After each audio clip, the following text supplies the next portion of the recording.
dalam perkara-perkara terdakwa lain.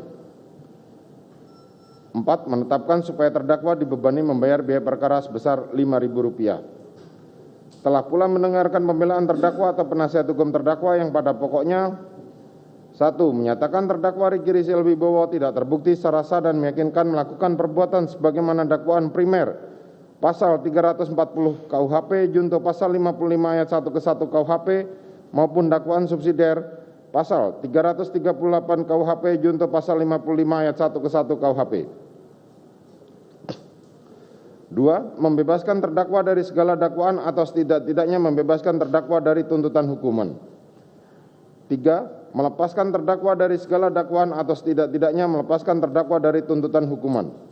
4. Memulihkan hak terdakwa dalam kemampuan kedudukan dan harkat serta martabatnya. 5. Memerintahkan agar terdakwa dikeluarkan dari tahanan.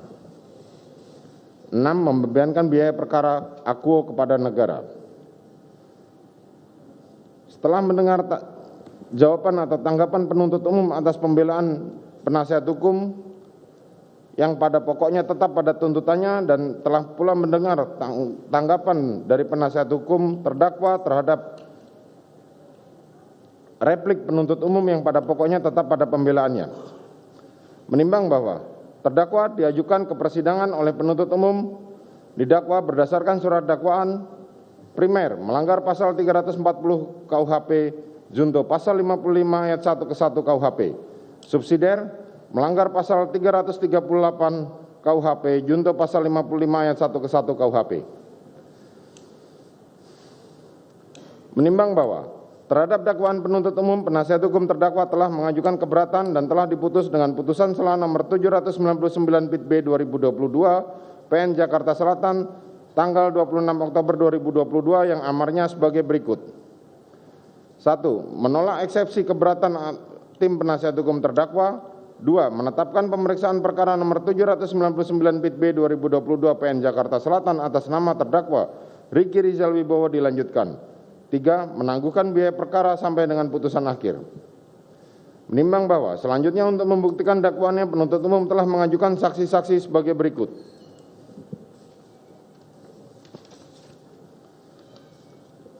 1. Saksi Samuel Huta Barat. 2. Rosti Simanjuntak. 3. Marisa Rizky. 4. Sangga Parubian Sianturi. 5. Devinita Huta Barat. 6. Yuni Artika Huta Barat. 7. Rohani Simanjuntak. 8. Vera Mareta Simanjuntak. Roslin Emika Simanjuntak. Novita Sari Nabean. Ramwanto Pasaribu. Sangga Parubian Sianturi. Nevi Afrilia, Isbah Askatilawah, Ahmad Syarul Ramadan, Victor Kamang, Bimantoro Jayadi Butro, Daden Miftahul Haq, Adan Romer, Prayogi Iktara Wikaton, Farhan, Susi, Diryanto alias Kodir, Damianos Labakoban alias Damson, Alfonsius Dualuren, Abdul Somad, Marjuki, Anita Amalia Dwi Agustin, Raditya Adiasa, Ridwan R. Soplanit, Danu Fajar Subekti, Rifaisal Samuel, Martin Gabe, Sulap Abu, Arsyad Daifa Gunawan, Teddy Rehendi, Endra Budi Argana, Reinhard Regen Mendi, Arif Rahman Arifin, Baikuni Wibowo, Cuk Putranto, Agus Nur Patria, Linggom Parasian Siaan, Audi Pratomo, Susanto Haris, Sopan Utomo, Panji Zulfikir Sidik, Richard Eliezer Budiang Lumiu, Kuat Ma'ruf, Beni Ali, Ferdi Sambo, Putri Chandrawati, yang kesemuanya telah memberikan keterangan di bawah sumpah sebagaimana terurai dalam berita acara persidangan dan untuk singkatnya dianggap termuat dalam putusan ini. Menimbang bahwa di persidangan jaksa juga membacakan saksi yang telah diambil sumpahnya di penyidik, yakni berupa saksi Sartini, saksi Rojiah alias Jiah, saksi Sugeng Ketut Wicaksono, dan saksi Novianto Rifai. Menimbang bahwa selanjutnya penuntut umum juga mengajukan ahli, yakni ahli Febrianto Arosyid, ahli Arif Sumirat, ahli Heri Prianto, ahli Vira Samia, ahli Irfan Rofik, ahli Farah Primadani Kauno, Ahli Ade Firmansyah Sugiharto, Ahli Eko Wahyu Bintoro, Ahli Adi Setya, Ahli Muhammad Mustafa, Ahli Heri Prianto, Ahli Reni Kusumawardani, Ahli Alfi Sahari, Ahli Effendi Saragi, dan Ahli Sirajul Umam, yang kesemuanya telah memberikan keterangan di bawah sumpah yang pada pokoknya sebagaimana terurai dalam berita acara persidangan. Menimbang bahwa selanjutnya terdakwa juga mengajukan ahli untuk yang meringankan, yakni Ahli Natail L. Nadus Johannes, Ahli Firman Wijaya, Ahli Solehuddin SHMH, yang kesemuanya telah memberikan keterangan di bawah sumpah yang pada pokoknya sebagaimana terurai dalam berita acara persidangan dan untuk singkatnya dianggap termuat dalam putusan ini. Menimbang bahwa selanjutnya terdakwa telah memberikan keterangan di persidangan sebagaimana terurai di dalam berita acara persidangan dan untuk singkatnya dianggap termuat dalam putusan ini. Menimbang bahwa penuntut umum juga telah mengajukan barang bukti sebagaimana dalam berita acara persidangan. Menimbang bahwa sebelum menguraikan lebih lanjut tentang fakta-fakta yang terungkap di persidangan, maka majelis hakim akan terlebih dahulu mempertimbangkan keterangan beberapa saksi dengan memperhatikan pasal 185 ayat 6 KUHP yang pada pokoknya menyatakan bahwa dalam menilai kebenaran keterangan seorang saksi, hakim harus dengan sungguh-sungguh memperhatikan persesuaian antara keterangan saksi satu dengan yang lain, persesuaian antara keterangan saksi dengan alat bukti lain, alasan yang mungkin dipergunakan oleh saksi untuk memberikan keterangan, dan cara hidup, serta kesesuaian saksi, serta segala sesuatu yang pada umumnya dapat mempengaruhi dapat tidaknya keterangan tersebut dipercaya. Menimbang bahwa saksi-saksi yang akan dinilai terutama saksi Richard Eliezer Pudiang Lumiu dan saksi Putri Chandrawati serta saksi Ferdi Sambo.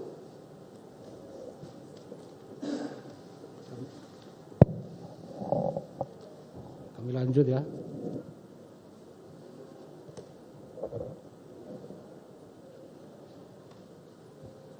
Menimbang bahwa saksi Richard Eliezer menerangkan bahwa pada saat pemeriksaan pertama sekali kantor Propos, selanjutnya pemeriksaan di Baris Krim Polri tertanggal 3 Agustus 2023, 4 Agustus 2023, 5 Agustus 2023, sebagaimana tertuang dalam berita acara pemeriksaan pada pokoknya menerangkan bahwa keterangan saksi dalam pemeriksaan tersebut adalah merupakan skenario dari Ferdi Sambo, di mana skenarionya adalah bahwa ada pelecehan seksual di rumah Duren 3 nomor 46, yang jalan ceritanya adalah bahwa saksi Putri Chandrawati dilecehkan oleh korban Nofriansah Joshua Huta Barat. Selanjutnya akan disebut korban Joshua Huta Barat di kamar di rumah Duren 3, sebagaimana seolah-olah kejadian diterangkan oleh Putri Chandrawati. Pada pokoknya Putri Chandrawati dilecehkan, saksi Chandrawati berteriak dan didengar oleh Richard Eliezer yang berada di lantai 2. Richard Eliezer selanjutnya merespon dan turun ke lantai 1 melalui tangga, dan pada saat saksi berada di putaran tangga, saksi Richard Eliezer melihat korban Joshua Huta Barat sedang berdiri di depan kamar saksi Putri Chandrawati dengan memegang senjata AB. Dan saksi tanya, "Kenapa bang?" Baru saja Richard Eliezer tanya, "Kenapa bang?" Lalu Richard Eliezer ditembak dari arah bawah dan saksi menunduk ke kiri. Dalam keadaan tersebut, korban Joshua Huta Barat masih menembak ke arah saksi Richard Eliezer. Dalam situasi tersebut, Richard Eliezer lalu mencabut senjata api dan mengokang. Richard Eliezer lihat korban Joshua Huta Barat, kemudian Richard Eliezer bidik dan menembak satu kali ke arah korban Joshua Huta Barat yang berada di depan kamar Putri Chandrawati, dan korban Joshua Huta Barat masih menembak saksi Richard Eliezer. Menghindar, kemudian Richard Eliezer tembak lagi 2 kali tembakan ke arah korban Joshua Huta Barat yang berada sudah agak maju ke arah kursi pijat. Lalu setelah itu korban Richard Eliezer lihat di dekat kursi pijat korban Joshua Huta Barat tersenggol di kursi pijat dan melihat badannya berputar, dan Richard Eliezer menghindar karena masih ada bunyi tembakan. Dan saksi Richard Eliezer lihat samar-samar bahwa korban Joshua Huta Barat sudah mendekat ke tangga, sudah posisi berlutut kira-kira jarak 2 meter. Lalu Richard Eliezer tembak lagi korban Joshua Huta Barat sebanyak 2 kali dari atas ke arah tubuh korban Joshua Huta Barat. Richard Eliezer tidak ingat lagi pada bagian tubuh mana yang Kami ulang, yang mana perkenaannya dalam posisi Richard Eliezer di anak tangga. Bahwa selanjutnya Richard Eliezer duduk di tangga karena masih shock. Richard Eliezer berdiri dan turun ke lantai 1 dan lihat satu kali ke arah korban Joshua Huta Barat. Kemudian Richard Eliezer terus jalan ke arah kanan dan Richard Eliezer lihat ke arah dapur, muncul terdakwa. Richard Eliezer masih panik dan Richard Eliezer lihat terdakwa melihat korban Joshua Huta Barat dan masih terdengar Putri Chandrawati menangis di dalam kamar. Dan beberapa menit kemudian Richard Eliezer lihat datang Ferdi Sambo muncul dari dapur. Lalu Ferdi Sambo tanya ke saksi Richard Eliezer, "Kenapa, Cat? Mana ibu? Mana ibu?" Karena Ferdi Sambo dengar suara Putri Chandrawati di kamar, maka Ferdi Sambo langsung ke kamar. Saksi Ferdi Sambo membawa saksi Putri Chandra keluar. Menimbang bahwa Richard Eliezer dalam persidangan telah merubah keterangan sebagaimana diuraikan di atas dengan alasan bahwa keterangan tersebut dalam kurung tembak menembak antara saksi dengan korban Joshua Huta Barat diberikan adalah karena arahan dan skenario dari saksi Ferdi Sambo di persidangan saat Richard Eliezer tersebut menerangkan bahwa keterangan tersebut tidaklah benar. Alasan saksi merubah keterangan tersebut adalah saksi tidak mau lagi menutup-nutupi kejadian sebenarnya karena jiwa dan hati saksi merasa tidak tenang dan saksi ingin berkata jujur tanpa ada skenario. Menimbang bahwa Richard Eliezer di persidangan menerangkan bahwa perubahan keterangan tersebut dilakukan sejak tanggal 8 Agustus 2022. Akan tetapi dalam BAP penyidik, Richard Eliezer merubah keterangan termaksud sejak tanggal 6 Agustus 2022. Sehingga majelis hakim berpendapat bahwa perubahan keterangan Richard Eliezer tersebut terjadi sejak 6 Agustus 2022 sebagaimana diterangkan dalam BAP penyidik tersebut di atas. Menimbang bahwa atas perubahan keterangan Richard Eliezer tersebut, majelis hakim berpendapat bahwa keterangan saksi Richard Eliezer tersebut diberikan sejak interogasi yang dilakukan saksi Beni Ali di rumah Duren 3, pemeriksaan di Propos sampai dengan pemeriksaan di Bareskrim Polri sebelum tanggal 6 Agustus 2022 tidak akan dipertimbangkan dan dikesampingkan dalam pembuktian perkara ini. Menimbang bahwa Putri Chandrawati dalam persidangan menyangkut kejadian di Magelang pada pokoknya antara lain menerangkan bahwa 7 Juli 2022 saksi tidak enak badan, naik ke atas, tertidur di kamar. Saksi saat tertidur mendengar suara pintu terbuka, lalu saksi membuka mata melihat korban Joshua Huta Barat ada di dekat kaki saksi. Terus saksi katakan, "Kamu ngapain di sini?"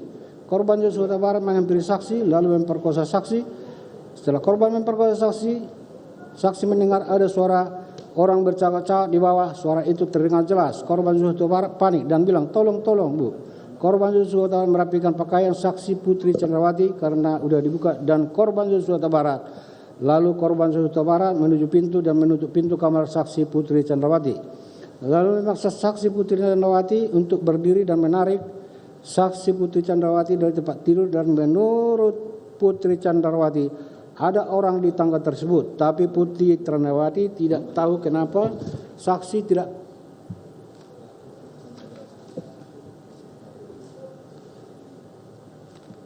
karena saksi tidak kuat. Saksi sudah merasa pusing karena kesal. Korban Joshua Huta Barat membanting sendiri ke tempat tidur. Lalu korban menarik saksi kembali. Korban bilang, "Awas kalau kamu bilang sama Ferdi Sambo, saya bunuh kamu, anak kamu dan Ferdi Sambo." Saksi kembali ke tempat tidur. Selanjutnya saksi ditarik kembali, dipaksa berdiri untuk menghalau orang-orang tersebut pergi ke garasi yang saksi tidak tahu. Terus korban Joshua Huta Barat membuka pintu kamar saksi lalu menyuruh saksi untuk berjalan keluar. Saksi melihat ada keranjang pakaian sudah disetrika. Saksi kembali menjatuhkan keranjang tersebut dan menendang-nendang pintu kaca. Saksi berharap ada orang mendengar. Korban Joshua Huta Barat marah, menarik saksi kembali ke dalam, lalu membawa saksi keluar lagi. Lalu saksi lihat tidak ada orang sekitar tangga dan selanjutnya korban Joshua Huta Barat melempar saksi ke belakang.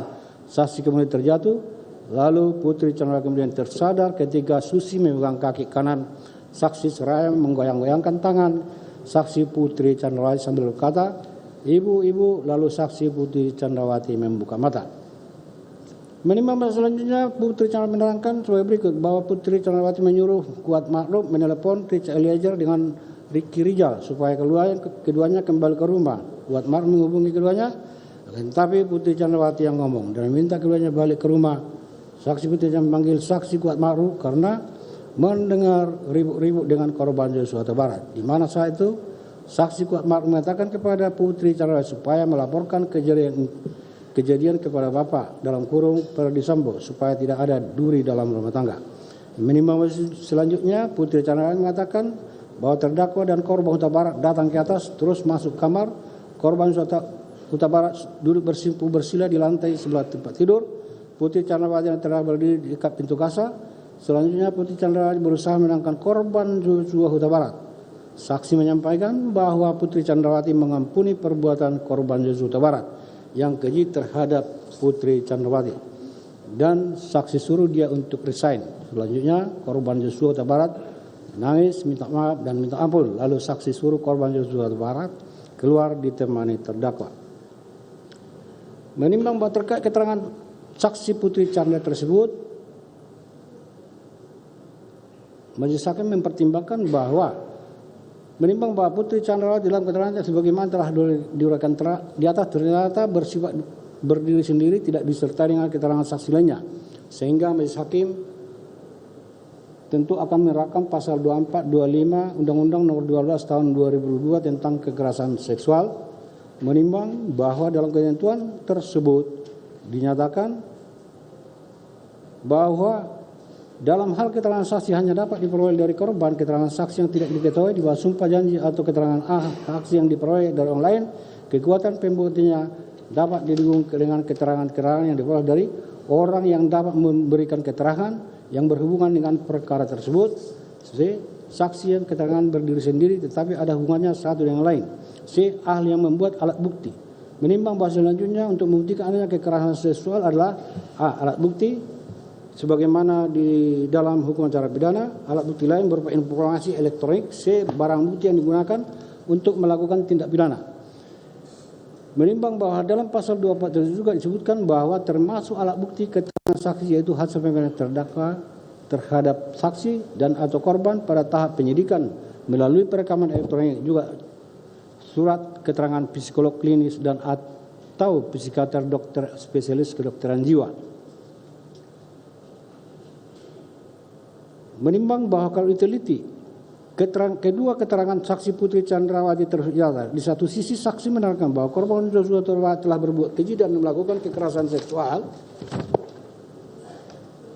kepadanya. Selanjutnya dalam waktu yang tidak terlalu lama, dalam kurung serta merta saksi Putri Chandrawati menyuruh terdakwa mencari korban Joshua Huta Barat supaya dihadapkan kepadanya. Ternyata saksi Putri Chandrawati tidak perlu waktu yang lama atau tahapan untuk bertemu dengan korban Joshua Huta Barat sebagai pemerkosa atau pelaku kekerasan seksual. Hanya dibutuhkan beberapa saat untuk bertemu dengan korban Joshua Huta Barat.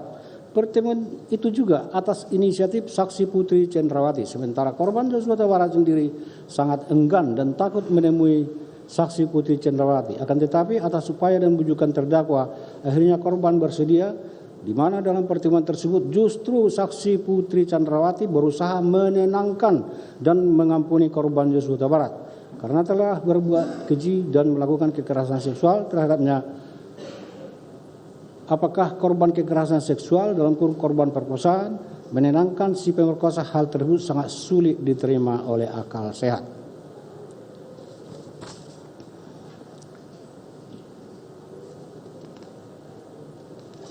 Menimbang bahwa dari uraian-uraian pertimbangan tersebut di atas, Majelis Hakim berpendapat bahwa keterangan saksi Putri Chandrawati sebagaimana telah disebut di atas, yakni apa yang dialami dengan pemerkosaan atau kekerasan seksual yang dialaminya di rumah Magelang, tidak dapat dipertimbangkan dan dikesampingkan dalam pembuktian perkara ini.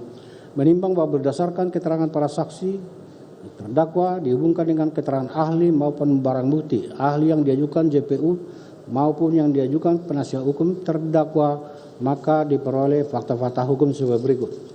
Fakta hukumnya ada selengkapnya di putusannya, dianggap sudah dibacakan.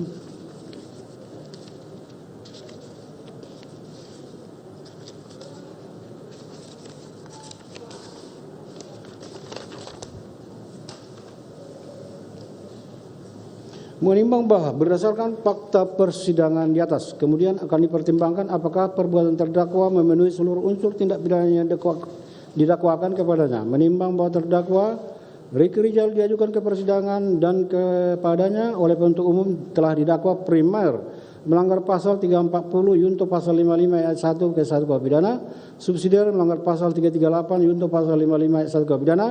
Menimbang bahwa sesuai dengan bentuk subsidiaritas surat dakwaan, maka majelis hakim akan mempertimbangkan unsur-unsur tindak pidana dalam dakwaan primer terlebih dahulu. Menimbang bahwa untuk itu majelis hakim akan mempertimbangkan dakwaan melanggar pasal 340 yunto pasal 55 ayat 1 ke 1 KUH pidananya, unsur-unsurnya sebagai berikut. 1. Barang siapa. 2. Dengan sengaja. 3. Dengan direncanakan lebih dulu. 4. Merampasnya orang lain. 5. Yang melakukan, menyuruh lakukan atau turut melakukan. Unsur barang siapa. Menimbang bahwa dimaksud dengan barang siapa menunjuk kepada subjek hukum yang mampu bertanggung jawab atas perbuatan yang dilakukan. Menimbang bahwa terdakwa Ricky Rijal telah diteliti di identitasnya oleh majelis hakim, ternyata sama persis dengan identitas terdakwa sebagaimana dalam surat dakwaan penuntut umum. Menimbang bahwa dari orang tersebut majelis hakim berpendapat bahwa unsur barang siapa telah terbukti secara hukum. Unsur dengan sengaja. Menimbang bahwa pengertian dengan sengaja merupakan sikap batin yang mendasari perbuatan dan berada dalam lapangan batin, sehingga dari rangkaian perbuatan nyata seseorang dalam lapangan lahir akan tercermin sikap batin seseorang. Menimbang bahwa dalam memori fantolecting kesengajaan disyaratkan sebagai adanya willens and weten, menghendaki dan mengetahui, yang berarti bahwa seseorang dikatakan melakukan perbuatan dengan sengaja harus menghendaki serta menginsafi tindakan dan akibat atau akibat dari perbuatannya tersebut. Kesengajaan sendiri mempunyai 3, yaitu sengaja sebagai maksud, sengaja sebagai pastian, sengaja sebagai kemungkinan. Menimbang bahwa dari fakta-fakta yang terungkap di persidangan, ternyata bahwa pada hari Kamis tanggal 7 Juli 2022 sekitar pukul 18 WIB di rumah saksi Putri Candrawati di Perun Cempaka Residen Magelang telah terjadi keributan antara saksi Kuat Ma'ruf dengan korban Yosua, karena Kuat Ma'ruf melihat korban Yosua mengendap-endap naik ke atas. Kuat Ma'ruf selanjutnya mengejar korban Yosua Huta Barat yang lari ke garasi melalui pintu dapur, dan saat melalui pintu dapur saksi Kuat Ma'ruf melihat pisau dapur, mengambilnya serta melanjutkan pengejaran korban Yosua Huta Barat sampai garasi. Kemudian Kuat Ma'ruf kembali ke lantai 2 menolong Putri Candrawati bersama saksi Susi. Selanjutnya saksi Putri Candrawati menelepon Richard Eliezer yang sedang di luar bersama-sama dengan terdakwa supaya pulang ke rumah karena adanya keributan antara Kuat Ma'ruf dengan korban Yosua Huta Barat. Selanjutnya Putri Candrawati memerintahkan terdakwa untuk memanggil korban Yosua Huta Barat untuk menemui Putri Candrawati di kamarnya. Namun terdakwa yang sudah mengetahui keributan antara korban Yosua Huta Barat dengan Kuat Ma'ruf, di mana Kuat Ma'ruf mengejar korban Yosua Huta Barat dengan membawa pisau, terlebih dahulu mengamankan senjata korban Yosua Huta Barat yang berada di kamar ADC lantai 1. Hal ini diketahui oleh Richard Eliezer, senjata milik korban Yosua Huta Barat jenis HS dan senjata laras panjang steyr diamankan di lantai 2 di kamar Tri Brata Sambo, anak saksi Perdi Sambo. Kuat Ma'ruf selanjutnya mengatakan kepada Putri Candrawati supaya melaporkan kejadian tersebut kepada Perdi Sambo dengan mengatakan supaya jangan sampai ada duri dalam rumah tangga. Hal mana jika dihubungkan dengan keterangan Vera Simanjuntak dalam keterangannya sewaktu berkomunikasi melalui telepon WhatsApp dengan korban Yosua Huta Barat. Korban Yosua Huta Barat menyatakan bahwa dirinya dituduh membuat Putri Candrawati sakit. Terus korban Yosua Huta Barat bercerita lebih lanjut bahwa skuad di sini, maksudnya di Magelang, mengancam korban Yosua Huta Barat. Di mana saat itu korban Yosua Huta Barat sangat ketakutan sehingga suaranya berbisik-bisik saat berkomunikasi. Saat ditanya lebih lanjut diancam bagaimana, korban Yosua Huta Barat menerangkan bahwa jika dirinya berani naik ke atas maka akan dibunuh. Dibunuh oleh siapa? Oleh skuad di sini dalam kurung Magelang.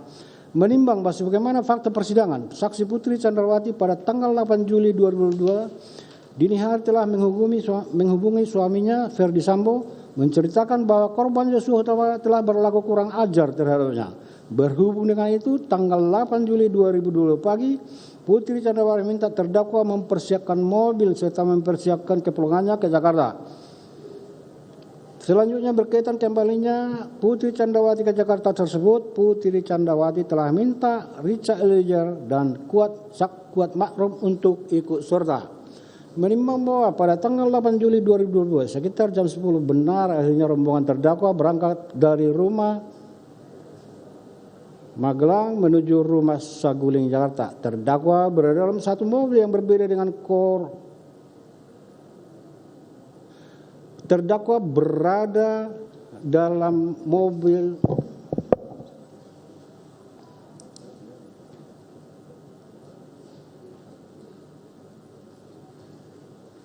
kami ulang, Kuat Ma'ruf berada dalam mobil yang berbeda dengan korban Yosua Huta Barat.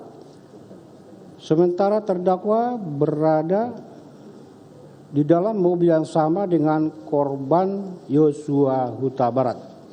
Menimbang bahwa kenyataannya keberadaan dalam mobil yang berbeda di atas dihubungkan dengan adanya fakta Putri Candrawati telah minta dan mengajak terdakwa dan saksi Kuat Ma'ruf ikut ke Jakarta, bahkan baik Kuat Ma'ruf maupun terdakwa sebagai sopir atas dua buah kendaraan yang berbeda. Hal ini memang telah diketahui dikehendaki Putri Candrawati. Padahal tugas Kuat Ma'ruf adalah mengurus keperluan anak saksi Putri Candrawati yang ada di Magelang, bukan sopir Putri Candrawati. Kuat Ma'ruf juga membawa pisau dapur yang digunakan olehnya mengejar korban Yosua Huta Barat. Tersebut dimasukkan dalam tas lempang warna hitam sebagai bentuk pengamanan di perjalanan bila mana ada keributan lagi dengan korban Yosua Huta Barat. Bahwa selanjutnya rombongan saksi Putri Candrawati juga tiba dari Magelang di rumah Saguling, di mana dalam frame 2A 950 Putri Candrawati kemudian masuk dalam rumah pukul 15 melalui lift menuju lantai 3 dengan mengajak Kuat Ma'ruf.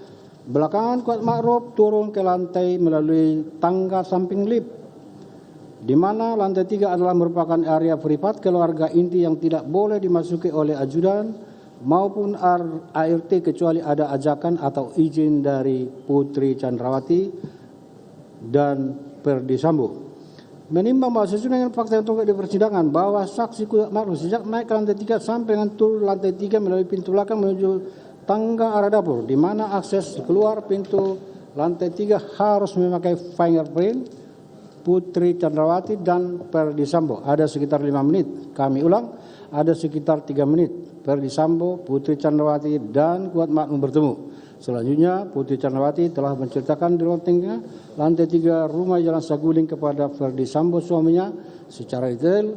Ada pelecehan yang dilakukan korban Yosua disertai isak tangis termasuk bantingan kepada Putri Candrawati 3 kali yang dilakukan korban Yosua Huta Barat, sehingga mengakibatkan Putri Candrawati jatuh terduduk bersandar di ranjang pakaian kotor hingga Ferdi Sambo selaku suami mendengar cerita Putri Candrawati sangat terguncang emosi, marah, geram, serta mengalungkan tangan, menangis, tidak dapat mengerti mengapa korban Yosua Huta Barat yang notabene adalah ajudannya sendiri dapat melakukan perbuatan demikian rupa kepada keluarga Putri Candrawati.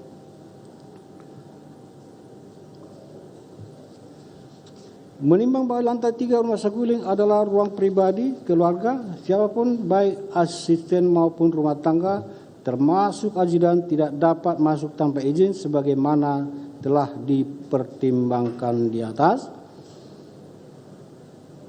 Untuk itu diajaknya Kuat Ma'ruf oleh Putri Candrawati ke lantai 3 rumah Saguling tentulah disebabkan oleh Kuat Ma'ruf dianggap penting oleh Putri Candrawati dan keterangan Kuat Ma'ruf sangatlah penting untuk menambah keyakinan Ferdi Sambo atas kebenaran cerita saksi Putri Candrawati yang telah disampaikan kepada Ferdi Sambo melalui telepon tanggal 8 Juli 2022 dini hari.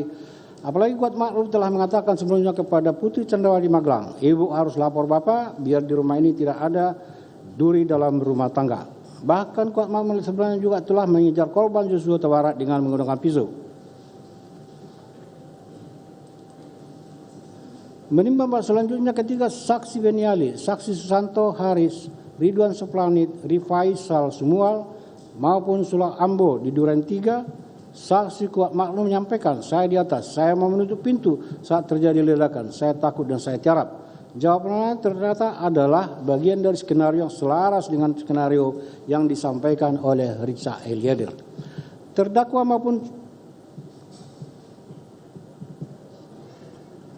maupun Putri Chandrawati tentulah jawaban skenario yang disampaikan sesaat setelah kejadian sudah dipersiapkan sebelum tertembaknya Joshua Huta Barat, dan jika dihubungkan dengan diajaknya saksi Kuat Ma'ruf ke lantai 3 oleh Putri Chandrawati menunjukkan bahwa di lantai 3 itulah ada pertemuan dan pembicaraan antara Kuat Ma'ruf, Ferdy Sambo tentang akan dihilangkannya nyawa korban Joshua Huta Barat, termasuk skenario jawaban sebagaimana disampaikan kepada saksi Beni Ali maupun Susanto Haris, Ridwan Soplanit, Rifael Smual maupun Surah Ambo.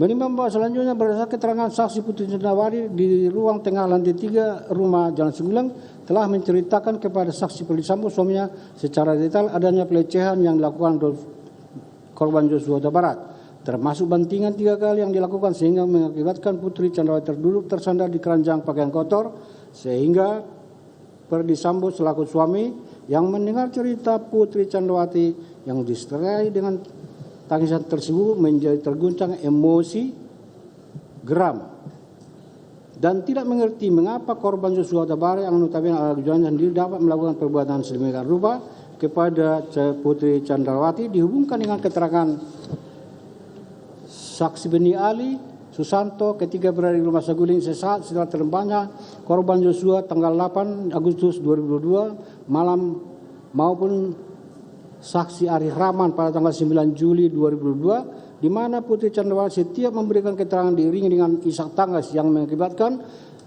Beni Ali maupun Arif Rahman tersentuh tidak tahan melihat kondisi Putri Chandrawati sehingga tidak melanjutkan meminta keterangan saksi Putri Chandrawati tersebut. Menimbang bahwa sebagaimana fakta persidangan ketika terdakwa menghadap saksi Ferdy Sambo bertanya, "Ada apa di Magelang?" Yang dijawab, "Tidak tahu." Selanjutnya Ferdy Sambo dalam keadaan menangis menyampaikan kalau ibu telah dilecehkan oleh Joshua dan mengatakan akan panggil korban Joshua Huta Barat. "Kamu backup saya, amankan saya kalau dia melawan. Kamu berani enggak tembak dia?" Dijawab terdakwa, "Tidak berani Pak, karena saya enggak kuat mentalnya."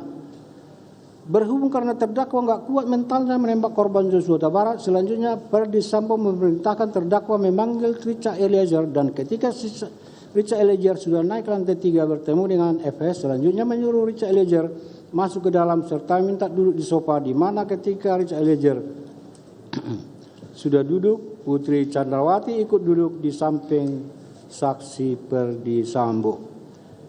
Menimbang selanjutnya pertanyaan yang sama ditanyakan oleh Ferdy Sambo kepada saksi Richard Eliezer tentang kejadian di Magelang. Yang dijawab, "Saya tidak tahu Pak." Setelah itu Ferdy Sambo menjelaskan kepada Richard Eliezer tentang kejadian di Magelang, di mana korban Joshua Huta Barat telah melecehkan